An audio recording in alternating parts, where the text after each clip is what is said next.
And welcome, Hoosier fans, to another episode of Doing the Work, the first show on the Back Home Network covering IU women's basketball.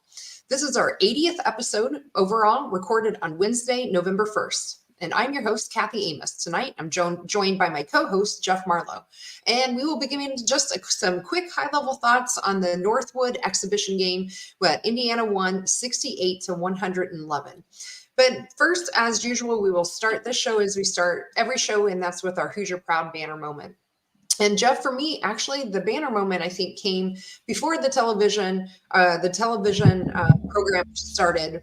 And there was a moment of silence in Assembly Hall for Coach Bob Knight, who passed away earlier today, right before the game started. And I think this was our banner moment because it showed how much that Bob Knight meant to not just the men's basketball program, but all the basketball programs and all of our sports programs in general. And not only that, did we have one at Assembly Hall? I've read that there are other places, including Mackey Arena, that had a moment of silence for Bob Knight. Later on tonight, Big Ten Network will be switching over to Bob Knight only programming, honoring the legend that we have with our great Coach Knight. So for me, I think it's condolences out to his family, friends, former players, and all of us fans that kind of maybe grew up watching him coach and really, helping us get to know the game of basketball. It was really a great moment for our whole program, I think, as everyone had that moment of silence. And for me, that was our Hoosier Proud banner moment. And as always, our banner moment is brought to you by Home Field Apparel. They are the presenting sponsor of the Back Home Network, which includes the Assembly Call and Crimson Cast. Home Field is constantly releasing new schools or updating their products for schools in their existing line. So you're bound to find something for you or anyone in your life that just loves great collegiate gear. They are constantly releasing new merchandise, so be sure to go to their website, homefieldapparel.com, often, and make sure you're keeping up with whatever you might want to get. And not only do you get good quality apparel, you're supporting an Indiana-based business that has its root in the Kelley School of Business. And better yet, if you have yet to order from them, you can use our promo code HOME23 to get 15% off of your first order. Again, that's promo code HOME23 for 15% off. The website is homefieldapparel.com. Wear one for the team.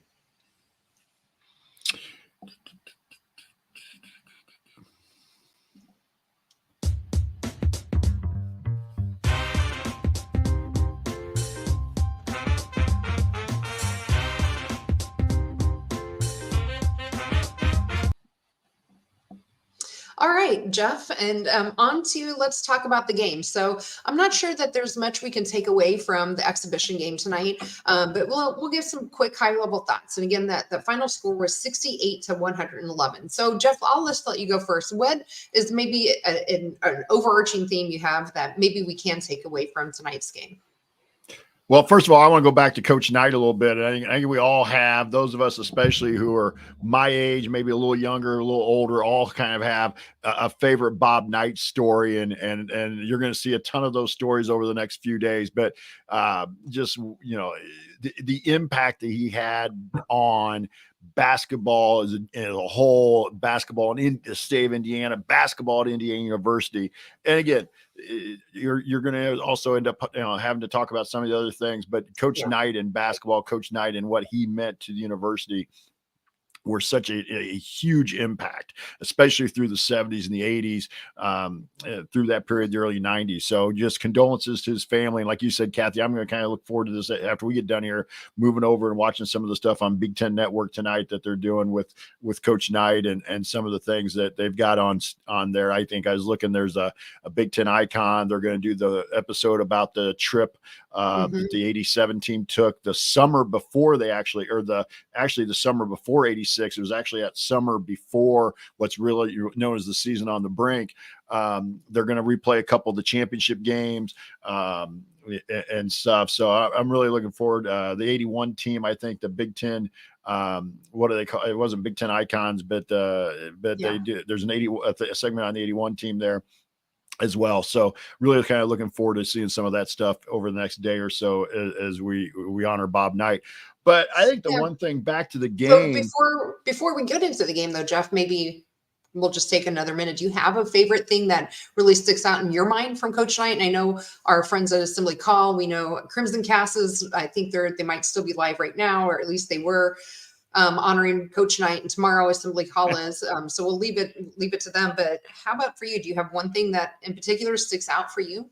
I got a couple, actually. I mean, there's maybe, and again, probably shouldn't get me started, but I can Yeah. remember being a little kid, and really first getting interested in basketball, and Channel 4 used to have these little like 1 minute, minute and a half segments. I can't remember exactly how long they were, of like Bob Knight basketball tips. And it was his son, Tim, and a friend of Tim's that would be the kids that would be in the little commercial. It was almost, so those were things, it was like, and it was always like back then, it was like, he was right before, like I'm trying to remember what was the show on in the afternoon. Was that the Cowboy Bob show and stuff. And it was like, oh man, I can't wait to see what Knight's going to talk about today. So it was that aspect of a little kid growing up, and being a huge IU fan, and we were winning, and just like, you're always going to win. But probably my one memory is actually I was a fan at a game. I didn't get to go to a lot of games as a kid, and I'd been to one game and over what back then was it the Indiana Classic that they played over Christmas break. And then we went to another one several years later, and we were up under first level, but we were underneath the balcony, so not the best seats in the world.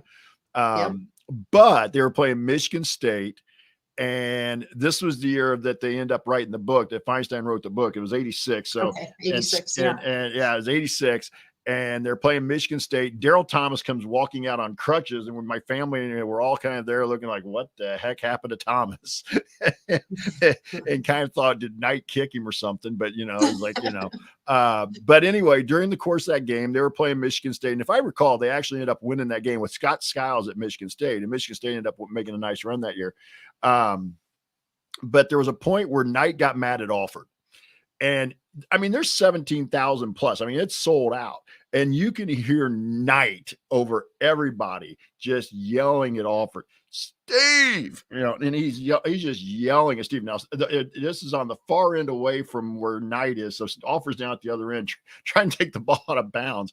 And the ref won't give him the ball, and Knight's just yelling at him, Steve. And like I said, the whole place can hear him. And Alford, in my opinion, I'm watching Alford. He's like, look at the ref, like, give me the ball. I don't want to go over there. Well, finally, the ref kind of looked at him, and some guy in the crowd, I don't know, obviously, it was. It's like, Steve, Bobby wants you. So Alford had to jog over there and get his chewing out from Knight, and then go back to the far end and take it out. But I was just like, here, it's over 17,000 people. And it wasn't like it was a roaring crowd or anything, but 17,000 people, there's a lot of mumbling, and there's just you could hear Knight shouting over everybody.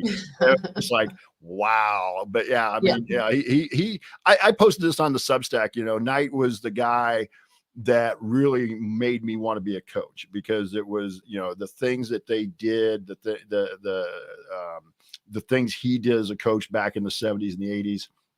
Those were the things that made me want to be a coach, because I thought that was what coaching was about: teaching kids, leading kids. And that was the reason I got into coaching. Yeah. Awesome. Well, thanks for sharing that. I don't have anything quite, so poignant. The two things that stick out to me, the one is he had that show before the games where he'd get on his chalkboard and draw out plays and teach. That's when I really started getting into wanting to know more about basketball. I was probably 8 or 9 or so when I first remember that.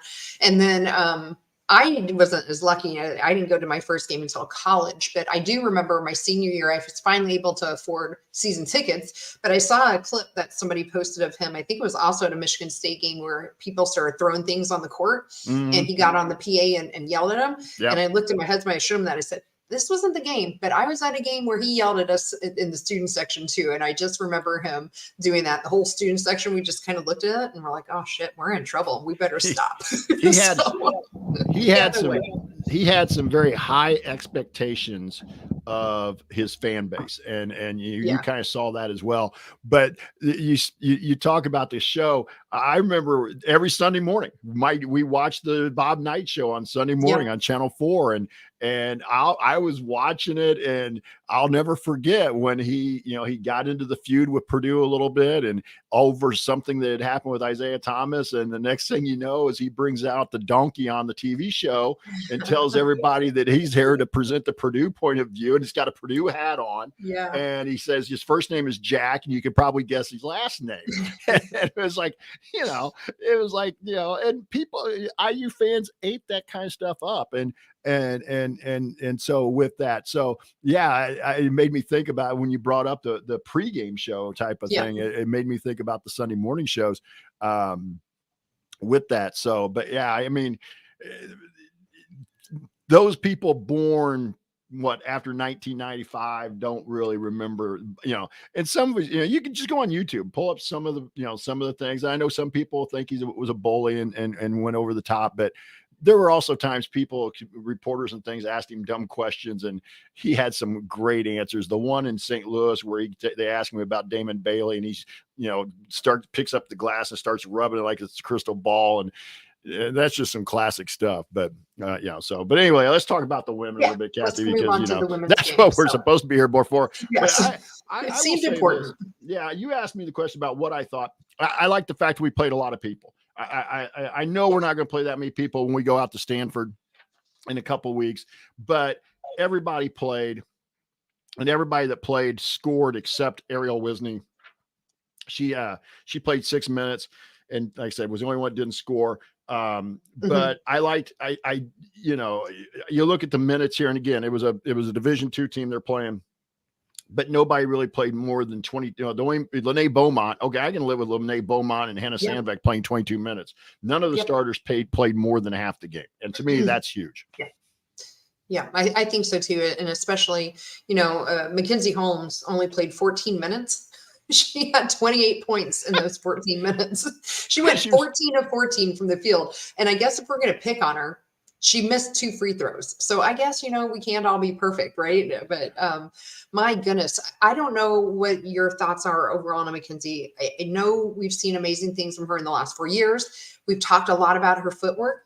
And maybe in my brain, things have, forgotten things. I am getting old, but I feel like her footwork is actually even better than it was last year. Again, you can't take it away with the opponent. Maybe, she was definitely oversized compared to the gals from Northwood. But I just really thought that her footwork tonight looked even better than last year. And I thought it looked great last year. So was that maybe just me, Jeff, with my bad memory, or did you notice anything with her footwork tonight? I thought her footwork looked really good, and I think it probably has improved, Kat. I think that's a good observation because she's working on it. Good basketball players and good post players don't ever stop working on their footwork. You're always looking to find ways to improve it. But again, I didn't think she got much resistance tonight. That's the one thing. Let's see. I'll be more excited to see what she looks like. And again, not that she's going to look bad, but let's see that footwork. And I think we'll really know how improved her footwork is when we see her against Cameron Brink at Stanford. Yep. And with that, but I also want to point out Chloe Moore McNeil only scored 2 points, but she had 10 assists. I think if you in 17 minutes, and again, the opponent it wasn't Stanford. It wasn't a Big Ten caliber opponent, but I think if you could get, let's say you just get 6 or 7 assists a game out of Chloe and you get 6 or 7 points, you're going to live with that because, that's that. And I'm trying to look real quick. No turnovers. So, kind of an infinity assist to turnover ratio at this point. And again, none of these stats count as for the season. So like we talked a little bit last week about Matt catching Tyra Busby, all-time leading scorer, all those points tonight don't count. They don't count. But I wanted to ask you, what'd you think of the freshmen? What did you think of Lamendola and Beaumont now that we actually got to see them? Yeah, that's great because I wanted to go there as well. So let's maybe both start with maybe Lene. Since we have Lene on our show, I thought she was just a very, very articulated young woman. And I thought her poise that we saw in the interview with her actually showed up tonight. There wasn't a huge crowd tonight. It was a nice sized crowd, but she ended up with 11 points in the 20 minutes that she played. And 7 assists too, which was very surprising. So I thought for a freshman, she looked really poised. I think she, like a lot of the freshmen in that second unit or whatever we want to call them, I really think that she clearly needs to work on her defense yet, which again is expected. She's a freshman. The level of defense that's going to be expected from Coach Morin at this level is not what she was probably doing in Illinois in high school.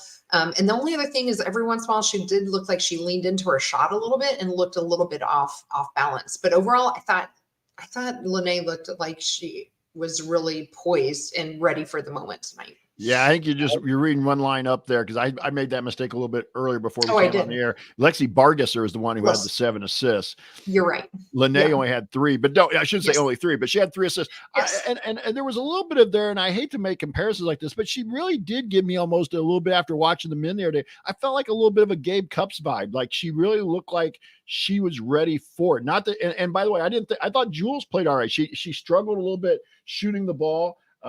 Jules Lemondola was only 1 for 6, only finished with 2 points, and then she also had 5 fouls.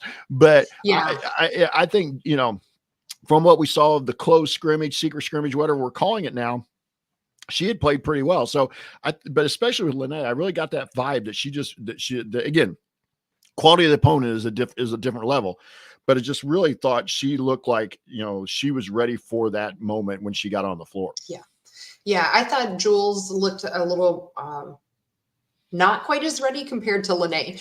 But I thought specifically to your point with the 5 fouls, I thought and I wrote it on my notes, she looked kind of handsy on defense. And to me, I think she needs, between the 2 freshmen, I think they both need to continue growing and learning the defense, obviously. But I felt like she has a little bit farther to go than Lene does. That was, again, it's a small sample size. We had, 15 minutes for Jules and 22 minutes for Lene against an opponent a Division II opponent we won't see again. So who knows how it will continue to grow. But I see big things from both of them, to be honest. Now, would they continue to get double-digit minutes? I don't know, especially once we get into the bigger games, that we'll see the whole lot of either one of them as of right now. But again, small sample size, so not drawing any hard lines in the sand. Yeah. And then, so those were the 2, I thought it was interesting, the 2 freshmen, and I think you'll see them get some minutes. Like you said, they'll be curious whether they get double digits. Yeah. I think it'll be hit or miss. I think we'll kind of see them in some games, probably get a lot more run, and other games we might not see them hardly at all, maybe a minute or 2 here, like we kind of did with some of the freshmen last year. But speaking of newcomers, how about Charnice Curry-Jelk? So she didn't play much in the first half, but she got a number of minutes in the second half for a total of 8 minutes. And what were your overall thoughts on her coming, other newcomer into the program this year? We know she's supposed to have upside, and we know she's supposed to, bring some things. And they even talked about in the broadcast a little bit that Coach Morin and the staff has really got high hopes for her. But I really didn't see enough out of her tonight to really judge one way or the other. Again, she only got basically 1 official minute in the first half, and kind of got in there. And you and I were texting back and forth, kind of wondering if maybe she was still that nagging injury a little bit was the reason they were limiting her minutes. And I still wonder if that was part of it. But I think also another one that you talk about defensively, sometimes it takes a little bit of time for the newcomers to get used to Coach Morin's defensive system. Yeah. The only thing I would say with Charnice for me is they posted her up a lot. And my husband and I were watching the game, and I said, it's okay to post her up tonight against a team that's much, much smaller, but she really needs to probably put on some more muscle if they're going to post her against other teams that, maybe have a bigger size. I think she's really going to get pushed around if we see her getting posted up. And especially when we get into Big Ten play, she just doesn't look like that's the kind of player I would expect her to be. So I was a little surprised to see her posting a lot.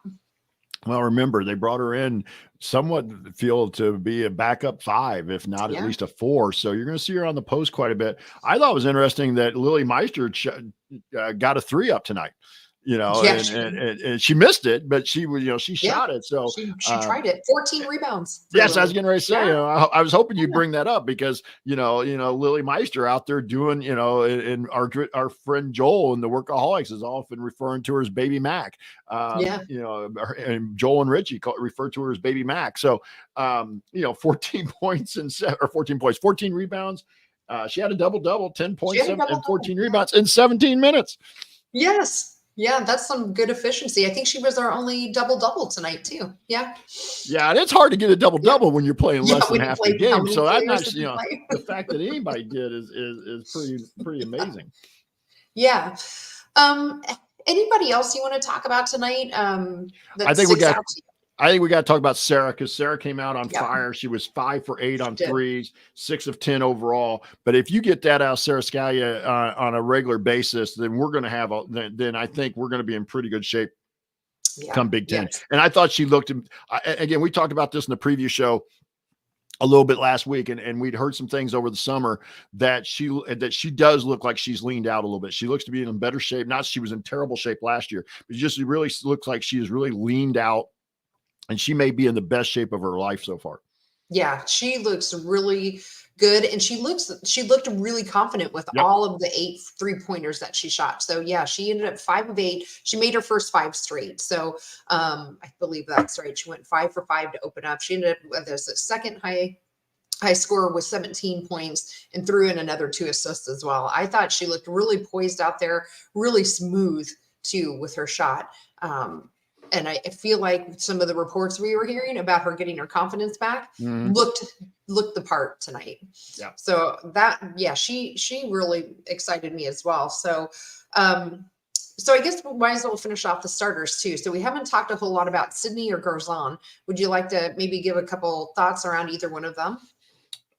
Both were efficient, especially Yarden. She was 5 for 6, 2 of 2 from deep for her 12 points. And with that, but she also had 4 rebounds, 4 assists, and she had a block. So, again, I think she only played 19 minutes. If you extrapolate that out to 29, 30 minutes that you're going to play against the better teams, and again, the quality of the components can be a little better, but you can very easily see, and we talked a little bit about this in the preview show last week and a couple of times during this off season, you could see Yarden move up into that 15, 16 point range pretty easily.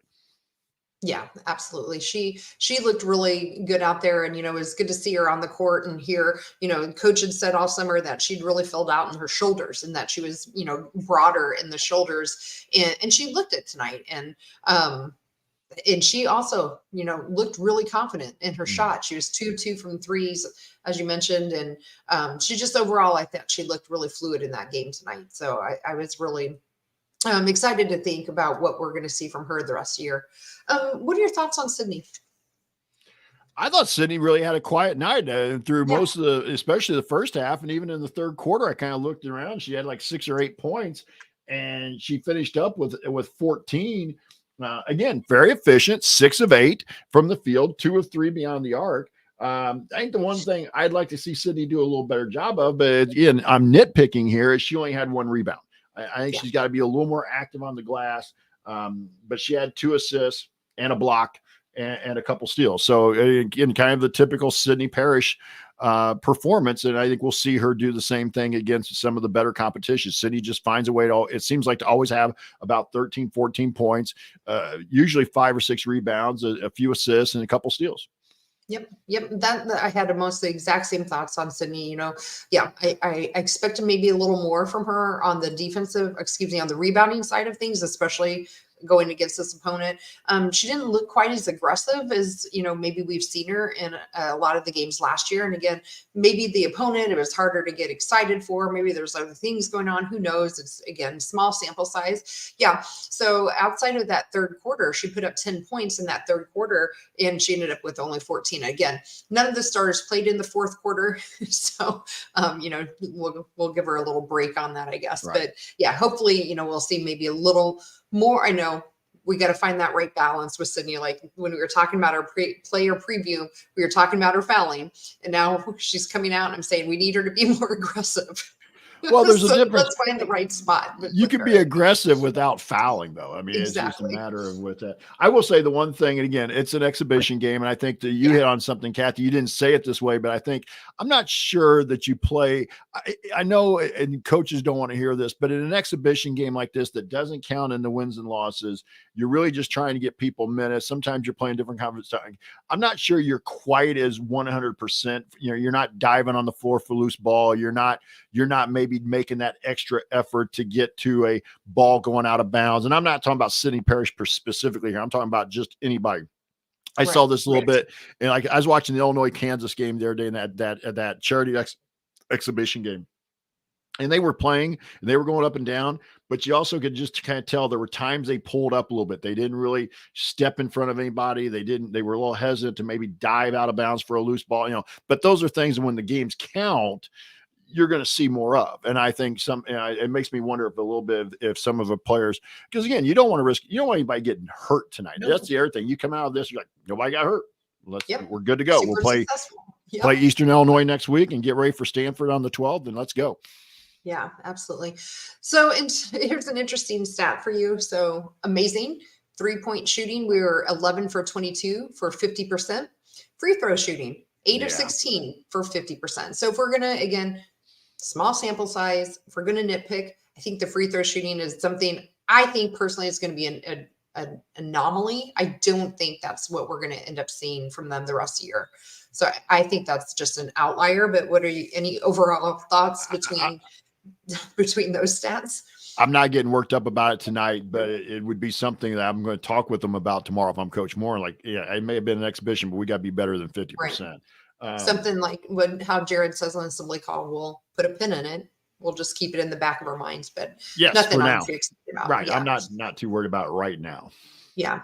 Overall, though, I think this was we had a nice, especially that whole fourth quarter, we're all bench players. And I think this will there's a lot of things I think our bench has to work on. Like I mentioned, I think they're a little slow on some of the closeouts and rotations on defense. But I think this is exactly what an exhibition game was supposed to be, where no one got hurt. We had some really great confidence boosting for our starters, especially Sarah and Mackenzie. And we got a lot of great film for a lot of our bench, especially for our freshmen and Charnice, our newcomer, where I think the coaching staff will be able to sit down and really show them where there's specific things now they can work on. And they've not had to play just against themselves in practice or against with their men practice squad that they play against. So I think overall, that's my overarching kind of thought and takeaway from the game tonight is that if this is an exhibition game you would write a script for, this is how I'd want it to play out. It's just nice to have basketball to talk about. We've done shows all summer, all off season, talking about previews, this. We actually got basketball to talk about tonight. And I know I'm sounding like the guys over on AC radio, but it's true. We actually have some basketball to talk about. And now we've got a few days, several days. They don't play again until the 9th, but we got basketball to talk about. We got opponents to start getting ready for it. And so it's just exciting to see it. And you look at this group, and if they play to their capabilities, and some of these players, and we didn't really talk about Lexi Bargesser. I thought Lexi had a nice game tonight. She did. If we get some of that, if we get Lexi, we get Lily to play what we know Lily can do, and then you throw in, especially the two freshmen, but even Charnice, if we can get to where we're 9-10 deep, and with what I think we're capable and what we think, man, we're going to be right there at the end, especially, rather than being second or third that we kind of were predicting in the league. We might be right there with Ohio State, so. Yeah, absolutely. Yeah, I don't think we'll repeat the 63% field goal or 50% 3-point shooting on a normal night, but it was nice to see that. And it was nice to see the ball go through the hoop and be able to talk about it. Jeff, any other summary thoughts you have on the game, or maybe we wrap this one up and we'll put the proverbial pin in this game and we'll move on to the next one. But do you have any other kind of wrap up thoughts you want to go over? Again, level of opponent, but the points in the paint was just ridiculous score. It was, we outscored them 68-20 in the paint, and we had 76 possessions. We scored on 51 of them. I mean, those are, some ridiculous numbers. But again, let's see us do it against EIU. Let's see us do that against, and I know we won't, but let's, but you do that against Stanford, then we're really talking about something, but I know it won't be that kind of, there won't be that huge margin, but, it just showed that we had a real big advantage. I wasn't just Mac, Mac had 28, but there were 40 other points scored in the paint. Yeah, absolutely. Well, I think I kind of gave my overarching thoughts. So if you don't have anything else, do you want to lead us into what's coming up next? Sure can. All right.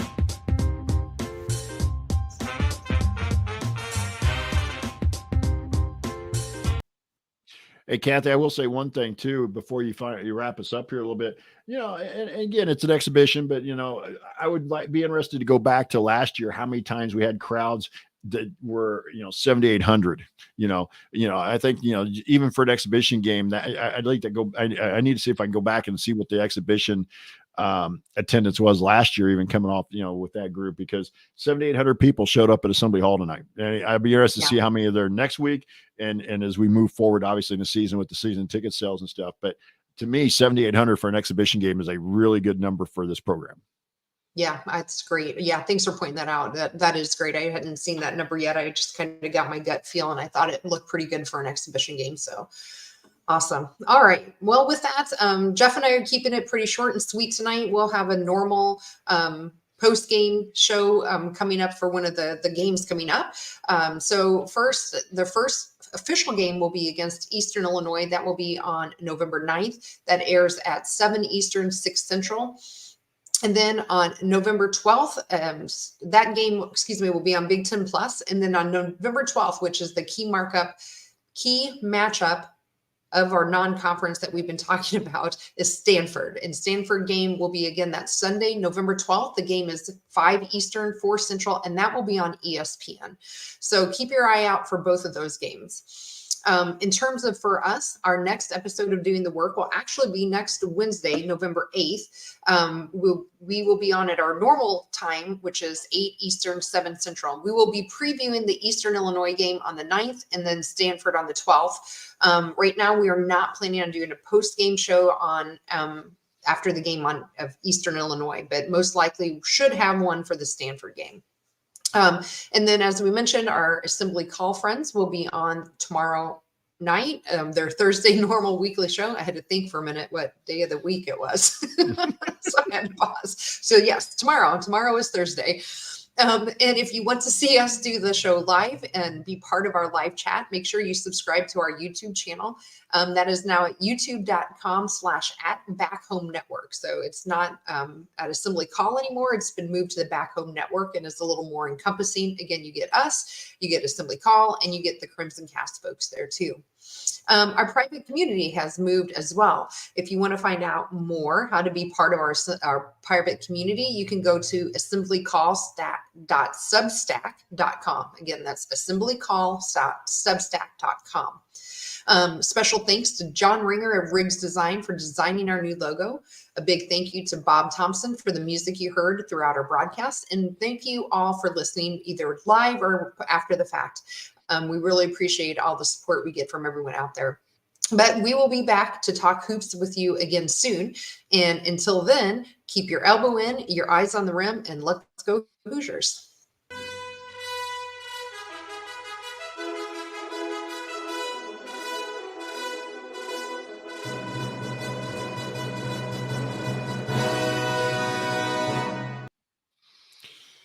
All right, everybody. Thanks for checking in. Yeah, we had a nice size crowd for post exhibition game with a few other things going on. So appreciate the people that showed up. Kept it nice and short and sweet. So we tried to. That's exactly what we want from an exhibition game and exactly what we wanted from an exhibition post game show. So all right. We did. Everybody, we will talk to you next week on Wednesday. Yeah. See you guys.